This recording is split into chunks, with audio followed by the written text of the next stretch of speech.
നമുക്ക് third block start ചെയ്യാവേ. Towards independence. ഇതിനകത്ത് ഫസ്റ്റ് യൂണിറ്റ് വന്നിട്ട് second world war and national movement. ഈ ഒരു യൂണിറ്റിൽ നമ്മൾ മെയിനായിട്ട് ഫോക്കസ് ചെയ്യുന്നത് സെക്കൻഡ് വേൾഡ് വാറിന് ശേഷം ഇന്ത്യൻ നാഷണൽ മൂവ്മെൻറ്റിലേക്ക് നയിച്ചിട്ടുള്ള ആ ഒരു സിറ്റുവേഷൻ, സാഹചര്യങ്ങളെ കുറിച്ചിട്ടൊക്കെയാണ് മെയിനായിട്ട് നോക്കുന്നത് കേട്ടോ. കഴിഞ്ഞ ബ്ലോക്കിലൊക്കെ നമ്മൾ നിസ്സഹകരണ പ്രസ്ഥാനം പിൻവലിച്ചത്, അതുപോലെ തന്നെ നിയമലംഘന പ്രസ്ഥാനങ്ങളൊക്കെ പിൻവലിച്ചത്, അങ്ങനെ 1935 ഗവൺമെൻറ് ഓഫ് ഇന്ത്യ ആക്ട് നിലവിൽ വന്നതോടുണ്ടായിട്ടുള്ള രാഷ്ട്രീയ മാറ്റങ്ങൾ, അത് ദേശീയ പ്രസ്ഥാനത്തിൽ വന്നിട്ടുള്ള മാറ്റങ്ങൾ, ഇങ്ങനെയുള്ള പല കാര്യങ്ങളൊക്കെ നമ്മൾ നോക്കിയിട്ടുണ്ടായിരുന്നു അല്ലേ. പിന്നെ 1935 നിയമത്തിൽ, അതായത് പ്രവിശ്യ സ്വയംഭരണാവകാശം നിയമം കൊണ്ടുവന്നിട്ടുണ്ടല്ലോ. അതിനുശേഷം ഗവൺമെൻറ് 1937 പ്രവിശ്യ നിയമസഭയിലേക്കുള്ള ഒരു തിരഞ്ഞെടുപ്പ് പ്രഖ്യാപിച്ചിട്ടുണ്ട്. അങ്ങനെ 11 പ്രവിശ്യകളിൽ 7 കോൺഗ്രസ് ആണ് ആ സമയത്ത് വിജയിച്ചിട്ടുള്ളത്. അങ്ങനെയൊക്കെ ഇരിക്കുന്ന ആ ഒരു സാഹചര്യത്തിലാണ് സെക്കൻഡ് വേൾഡ് വാർ പുറപ്പെട്ടിട്ടുള്ളത്. India before second world war. രണ്ടാം ലോക മഹായുദ്ധത്തിന് മുമ്പുള്ളൊരു ഇന്ത്യയെ കുറിച്ചിട്ടുള്ള ഒരു ചെറിയൊരു ഇൻട്രോ പാർട്ടാണ് വരുന്നത്. നിസ്സഹകരണ പ്രസ്ഥാനത്തിൻ്റെ പരാജയമൊക്കെ ആയ സമയത്ത് പഴയ പ്രവർത്തന പരിപാടിയിലേക്ക് തന്നെ മടങ്ങാൻ വേണ്ടിയിട്ട് കോൺഗ്രസ് തീരുമാനിക്കുകയാണ് ചെയ്യുന്നത്. അത് കൗൺസിൽ പ്രവേശനം അല്ലെങ്കിൽ തെരഞ്ഞെടുപ്പിൽ പങ്കെടുക്കൽ എന്നൊക്കെ രീതിയിലാണ് അറിയപ്പെടുന്നത് കേട്ടോ. അങ്ങനെ 1934 ഡൽഹിയിൽ നടന്നിട്ടുള്ള സമ്മേളനത്തിൽ അവർ വീണ്ടും സ്വരാജ് പാർട്ടിയുടെ ഒരു റീബർത്താണ് അവിടെ നമുക്ക് കാണാൻ സാധിക്കുന്നത്. അങ്ങനെ തെരഞ്ഞെടുപ്പിൽ മത്സരിക്കുകയല്ലാതെ മറ്റൊരു മാർഗ്ഗമില്ലെന്നൊക്കെയാണ് ആ സമ്മേളനത്തിൽ ജവഹർലാൽ നെഹ്റു ഒക്കെ പ്രഖ്യാപിച്ചിട്ടുള്ളത്. തെരഞ്ഞെടുപ്പിൽ മത്സരിക്കാൻ തീരുമാനിച്ചത് 2 കാരണങ്ങളാണ് മെയിനായിട്ട് പറയുന്നത് കേട്ടോ. ഒന്നാമതായിട്ട് അടിച്ചമർത്തൽ നിയമങ്ങൾ റദ്ദാക്കുന്നതിന് വേണ്ടിയിട്ട്.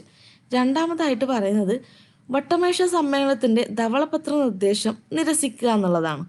അങ്ങനെ 1937 തിരഞ്ഞെടുപ്പിൽ മദ്രാസ്, സെൻട്രൽ പ്രവിശ്യ, യുണൈറ്റഡ് പ്രവിശ്യ, ബീഹാർ, ഒഡീഷ എന്നീ നിയമസഭകളിലൊക്കെ കോൺഗ്രസ് വൻ ഭൂരിപക്ഷത്തോടു കൂടെ തന്നെ വിജയിച്ചിട്ടുണ്ട്. പ്രവിശ്യ അസംബ്ലിയിലെ 1585 സീറ്റുകളിൽ 707 സീറ്റുകളും കോൺഗ്രസ്സാണ് കരസ്ഥമാക്കിയിട്ടുള്ളത്. 1937 തിരഞ്ഞെടുപ്പിലെ കോൺഗ്രസ് വിജയവും മന്ത്രിസഭയുടെ രൂപീകരണമൊക്കെ ഇന്ത്യൻ അധികാരത്തിന് തന്നെ ഒരു മാറ്റിമറിക്കുന്ന രീതിയിലാണ് നമുക്ക് കാണാൻ സാധിച്ചിട്ടുള്ളത്. Subhash Chandrabose and the Tripuri session. 1937 തിരഞ്ഞെടുപ്പിന് ശേഷം കോൺഗ്രസിൻ്റെ നേതൃസ്ഥാനത്തിന് വലിയ രീതിയിലൊരു ക്രൈസിസാണ് നേരിടേണ്ടി വന്നിട്ടുള്ളത്. കോൺഗ്രസിൻ്റെ പ്രസിഡന്റ് തിരഞ്ഞെടുപ്പിനെ പറ്റിയിട്ടാണ് ആ ഒരു പ്രശ്നം വന്നിട്ടുണ്ടായിരുന്നത് കേട്ടോ. 1939 സുഭാഷ് ചന്ദ്രബോസ് കോൺഗ്രസിൻ്റെ പ്രസിഡൻ്റായിട്ട് തിരഞ്ഞെടുക്കുന്നതിന് വേണ്ടിയിട്ട് അദ്ദേഹത്തിൻ്റെ ആ ഒരു സ്ഥാനാർത്ഥിത്വം അദ്ദേഹം പ്രഖ്യാപിച്ചിട്ടുണ്ട്. എന്നാലും അദ്ദേഹത്തിൻ്റെ ആ ഒരു കാൻഡിഡേറ്റ് പദവിയെ സർദാർ വല്ലഭായ് പട്ടേൽ, രാജേന്ദ്ര പ്രസാദ്, JB കൃപലാനി എന്നിവരടങ്ങുന്ന ആളുകളും കോൺഗ്രസ് വർക്കിംഗ് കമ്മിറ്റിയിലുള്ള മറ്റു മുതിർന്ന 4 അംഗങ്ങളും എതിർത്തിട്ടുണ്ടായിരുന്നു. അങ്ങനെ അവർ പട്ടാഭി സീതാരാമയ്യെ സ്ഥാനാർത്ഥിയായിട്ട് നോമിനേറ്റ് ചെയ്തിട്ടുണ്ട്. എന്നാലും 1939 ജനുവരി 29-ന് 1580 വോട്ടുകൾക്ക് ബോസ് വീണ്ടും കോൺഗ്രസിൻ്റെ പ്രസിഡന്റ് ആയിക്കൊണ്ട് തിരഞ്ഞെടുക്കപ്പെട്ടിട്ടുണ്ട്. 1939 മാർച്ച് 8 മുതൽ 12 വരെ നടന്നിട്ടുള്ള കോൺഗ്രസിൻ്റെ ത്രിപുരി സമ്മേളനത്തിൽ പല ആഭ്യന്തര പ്രശ്നങ്ങളും ഉണ്ടായിട്ടുണ്ട് കേട്ടോ. സുഭാഷ് ചന്ദ്രബോസ് അദ്ദേഹത്തിൻ്റെ രാഷ്ട്രപതി പ്രസംഗത്തിൽ സ്വാതന്ത്ര്യം നൽകുന്നതിന് ബ്രിട്ടീഷ് ഗവൺമെൻറ്റിന് 6 മാസത്തൊരു കാലാവധിയാണ് അദ്ദേഹം ചോദിച്ചിട്ടുണ്ടായിരുന്നത്. അതിന് പകരമായിട്ടും അല്ലെങ്കിൽ 6 മാസത്തിനകം ബ്രിട്ടീഷ് ഗവൺമെൻറ് ഇന്ത്യ വിട്ടു പോയിട്ടില്ല, ഇന്ത്യക്കാർക്ക് അവരുടെ ആ ഒരു രാജ്യം ഭരിക്കാനുള്ള ഒരു അവകാശം നൽകിയിട്ടില്ല എന്നുണ്ടെങ്കിൽ ബഹുജന നിസ്സഹകരണ പ്രസ്ഥാനം ആരംഭിക്കും എന്നൊക്കെയാണ് ആ സമയത്ത് നേതാജി അനൗൺസ് ചെയ്തിട്ടുണ്ടായിരുന്നത്.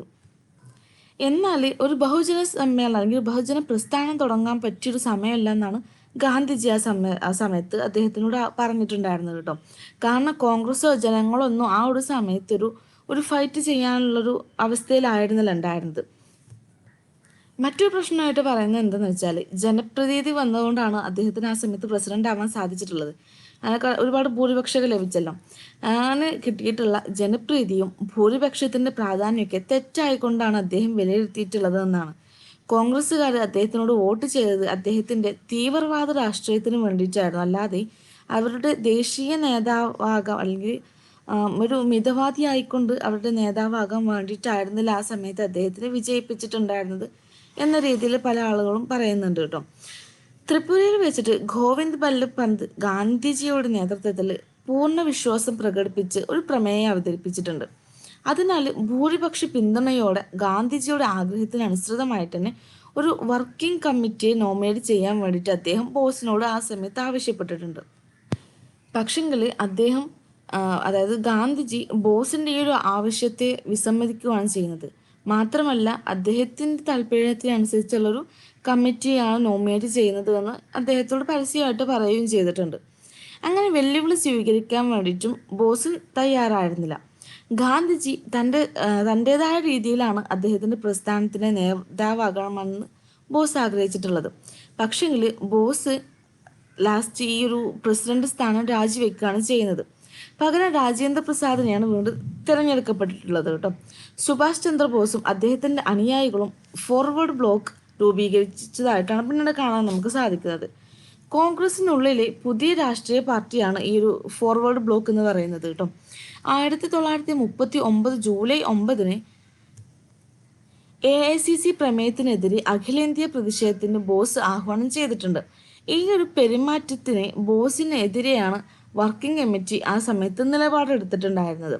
അതുകൊണ്ട് തന്നെ ബംഗാൾ പ്രവിശ്യ കോൺഗ്രസ് കമ്മിറ്റിയുടെ പ്രസിഡന്റ് സ്ഥാനത്ത് നിന്നും അദ്ദേഹത്തെ നീക്കം ചെയ്യുകയും 3 വർഷത്തേക്ക് ആ ഒരു പ്രസിഡന്റ് പദവിയിൽ നിന്ന് വഹിക്കുന്നത് വിലക്കുകയും ചെയ്തിട്ടുണ്ട്. ഒരു പക്ഷം നോക്കുകയാണെങ്കിൽ ഈ ഒരു സമയത്ത് സുഭാഷ് ചന്ദ്രബോസിനെ എല്ലാവരും ഒരു ഒറ്റപ്പെടുത്തുന്ന രീതിയിലേക്കാണ് കൊണ്ടുപോയിട്ടുള്ളത്.